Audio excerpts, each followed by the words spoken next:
please.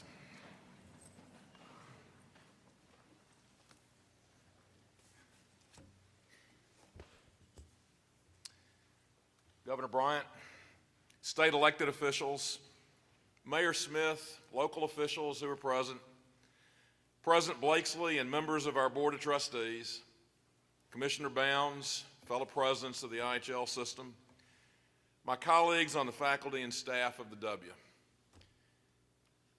members of our student body, our graduates that are present, my family and friends from far and from near, guests, ladies and gentlemen, good morning.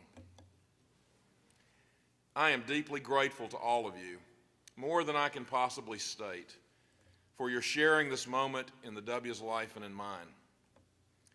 Indeed, to all of you gathered, I say both welcome and thank you.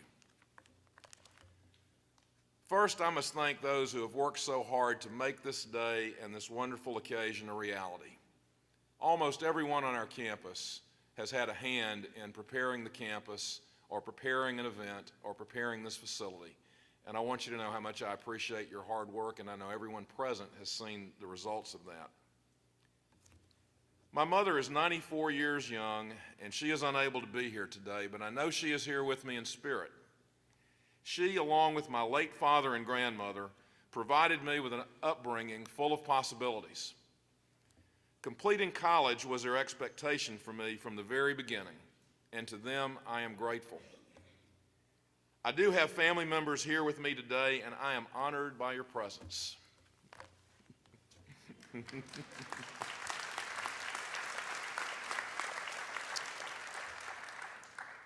All of us here are on a journey, and our steps are influenced by many that we can name, by former teachers, our extended family, those volunteers who take time to coach us, to lead scout troops and youth groups, and our friends. We are grateful for others who have helped each of us, some of whose names we have never known, and for those who are so dear to us that we know them as well as we know the space between our heartbeats. I know I stand here today because of those who have helped me, shaped me, and inspired me. I am keenly aware of their gifts to me, and I'm very grateful. I'm in love with the future of this university. Serving as a college president today, at this time in the history of American higher education, is challenging, and the issues we face seem difficult because solutions seem incomplete and elusive at times. This is also a time of unprecedented opportunity.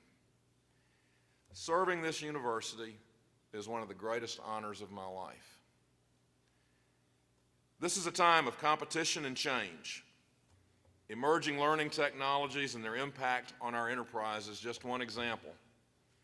Universities, despite the perceptions of the public, and at times even our friends and supporters, often embrace change with the same gusto with which we are accused of resisting.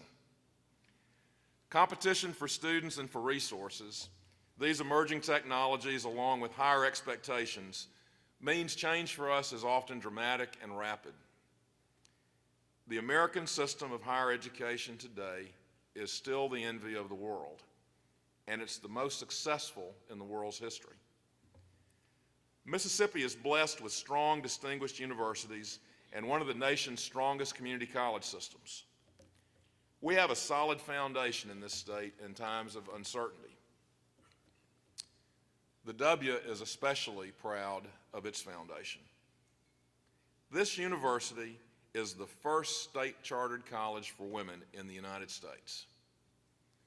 Our roots are found in Columbus Female Institute, established in 1847.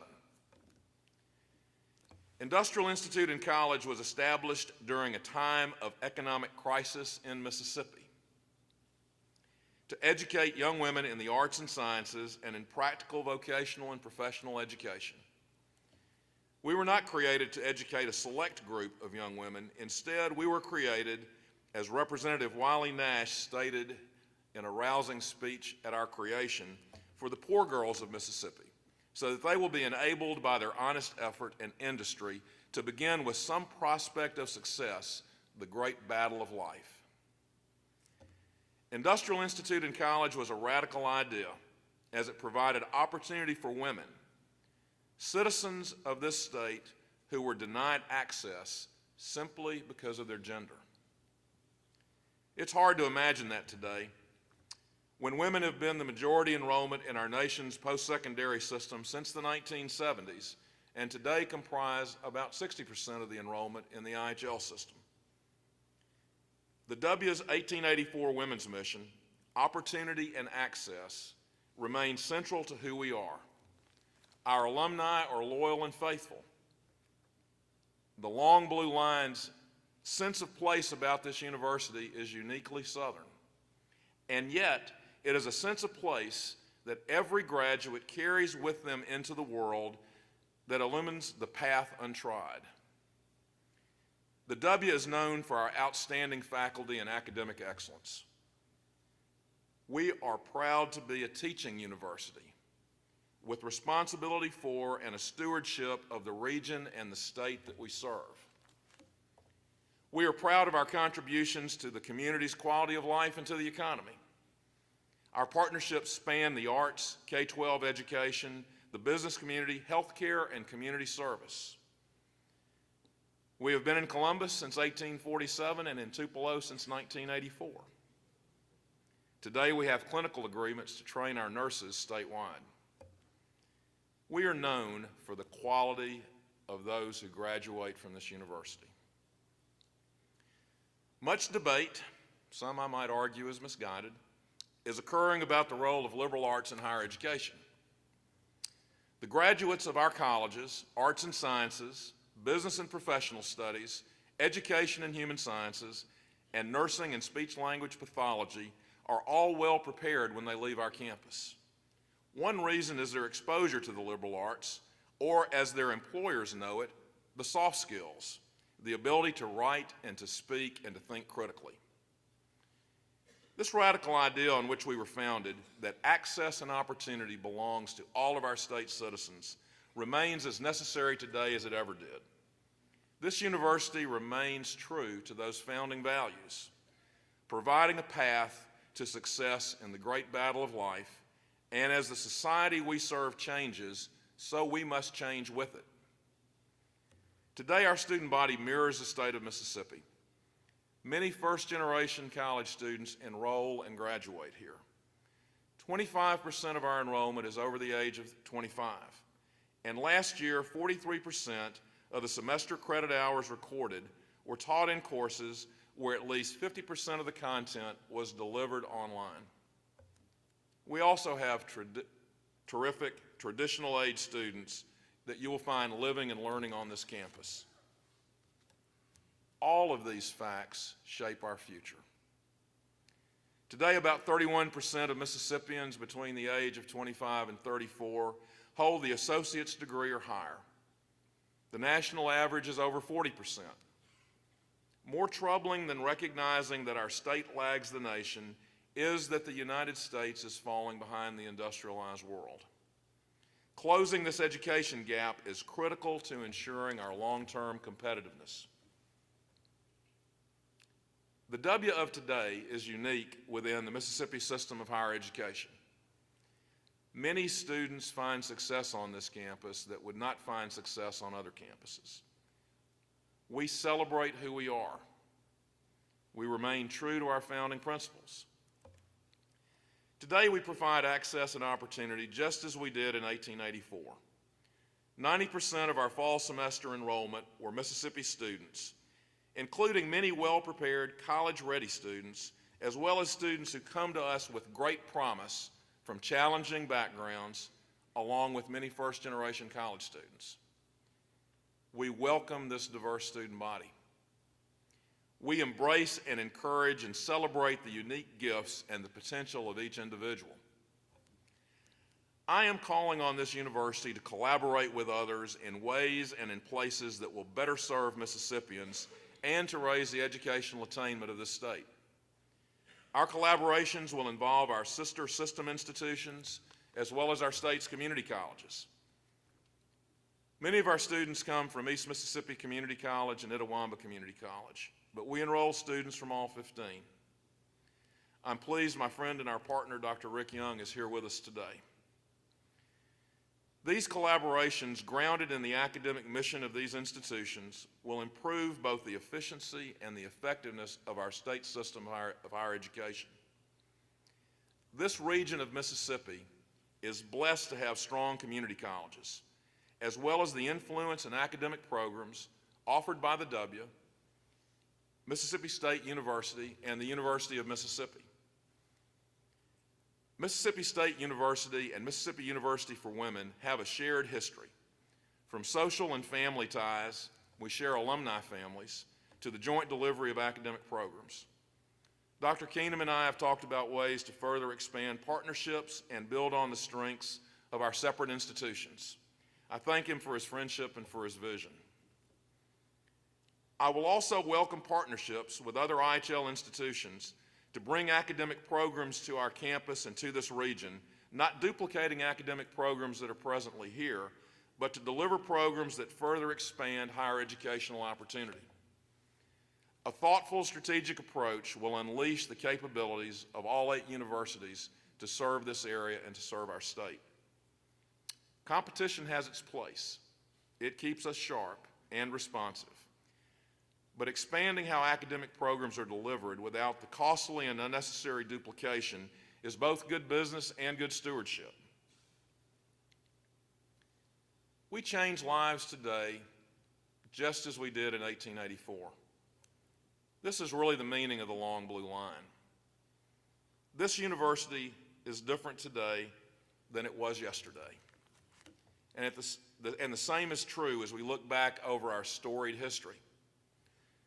Like all great universities, we have many wonderful traditions, and they are reinterpreted and renewed by our students every day. But each decade, each year, and each semester, our students and our graduates are different. We are one long blue line. Every graduate and all those who love this university stand in that long blue line. Certain characteristics like hometown, academic major, ethnicity, gender, and race may change, but one thing never changes. Our students come here drawn by our stellar academic reputation, and they leave here empowered by their education and experiences to make their way in the world, and they become a member of the Long Blue Line. I've used a quote from Jim Barksdale since I've been on campus. Everyone is in favor of progress until they realize it requires change. Now, the challenge for a college president, some of which has been described by other speakers, but the challenge is the tension between conservation and change. What is it that we conserve, and what is it that we change? This is a time of flat state appropriations, and most states across the country aren't increasing appropriations for higher education. A college degree is seen as a benefit to an individual and not to the greater society. The federal government's role, once one of the great innovators of student access, beginning with the GI Bill after World War II and continuing today with the grant program named for former Senator Claiborne Pell, once known as the Basic Education Opportunity Grant, is in question. This leaves tuition as the one source of revenue we can control, and it's a source of revenue we lose sleep over as we work to balance and maintain quality and affordability. Our path forward leads to where we began. We study by light to bless by light. These words have a special meaning to those who love this university. Our path forward is an even greater commitment to spreading that light. Today, I'm calling for an expansion of our commitment to service. I will call together appropriate faculty and staff to design a new approach to volunteerism for our entire university family, and in particular, to place a special emphasis on efforts to strengthen public schools, not only near the gates of this campus, but everywhere you find a member of the Long Blue Line. This will change lives for the better. We will expand our students' capacity to develop skills and to make them effective leaders. Leadership is synonymous with the W. We will work to intentionally weave leadership and leadership development through our co-curricular activities, and I will ask our faculty to review the leadership offerings within the curriculum. We will continue the good work that we have underway. Our Heron leaders are an amazing group of students who bring much to this campus. Aspects of the Heron leaders' experience, such as leadership development training, should be made available to every student. In May of this year, we launched the new leadership program in partnership with the John Stennis Center for Public Service. This May, undergraduate women from universities all across this state will be immersed in opportunities for public service in sessions led by national, regional, and state faculty. Leadership, and in particular women's leadership, will expand on our campus.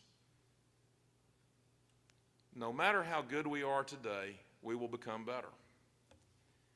Our 21st century mission is to provide a globally relevant, regionally competitive educational experience for those seeking a public university experience in a personalized setting. We excel in marrying emerging learning technologies with excellent classroom instruction. Remember, today, 25% of our enrollment's over the age of 25. We understand the needs of non-traditional students who often have jobs and families, and we have perfected academic offerings with the needs of these students and their employers in mind. One example is our RN to BSN advanced placement option. This academic program offers the traditional classroom setting in an intensive format infusing multiple learning technologies. These students receive an excellent education while continuing to work as nurses and balancing their family responsibilities. Other examples of successful innovations are our Bachelor of Technology degrees and academic programs redesigned for online delivery, such as the Bachelor's in Business Administration and the Bachelor of Science in Public Health Education, two examples that are based on strong 2+2 partnerships with our state's community colleges. At the 2010 census, it identified that over 500,000 Mississippians between the ages of 25 and 64, our state's workforce, have some college education but haven't earned a bachelor's degree. Within that number, 65,000 more are women than are men. Addressing that opportunity is clearly within our historic mission. As delivery methods change, we will also remain committed to a vibrant campus experience. The W is among the most architecturally significant universities in the country, with 23 of our buildings on the National Register for Historic Places. The charm and character of our campus continues to draw students to us. Traditional age students are a priority. We remain committed to providing a high-quality academic experience in a nurturing, personalized, empowering, and dynamic environment. We must continue to improve our student facilities, to nurture those healthy minds and bodies, and to provide a robust student life to support these students.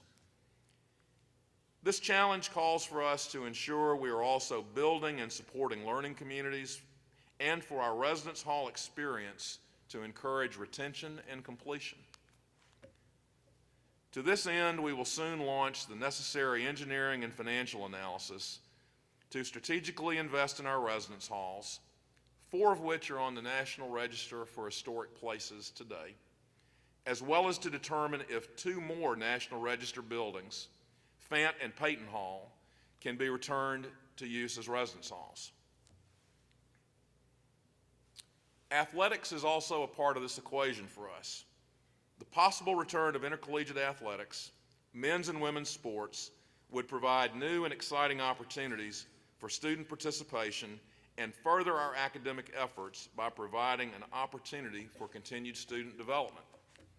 Later this year, we will know the results of the findings of our self-study.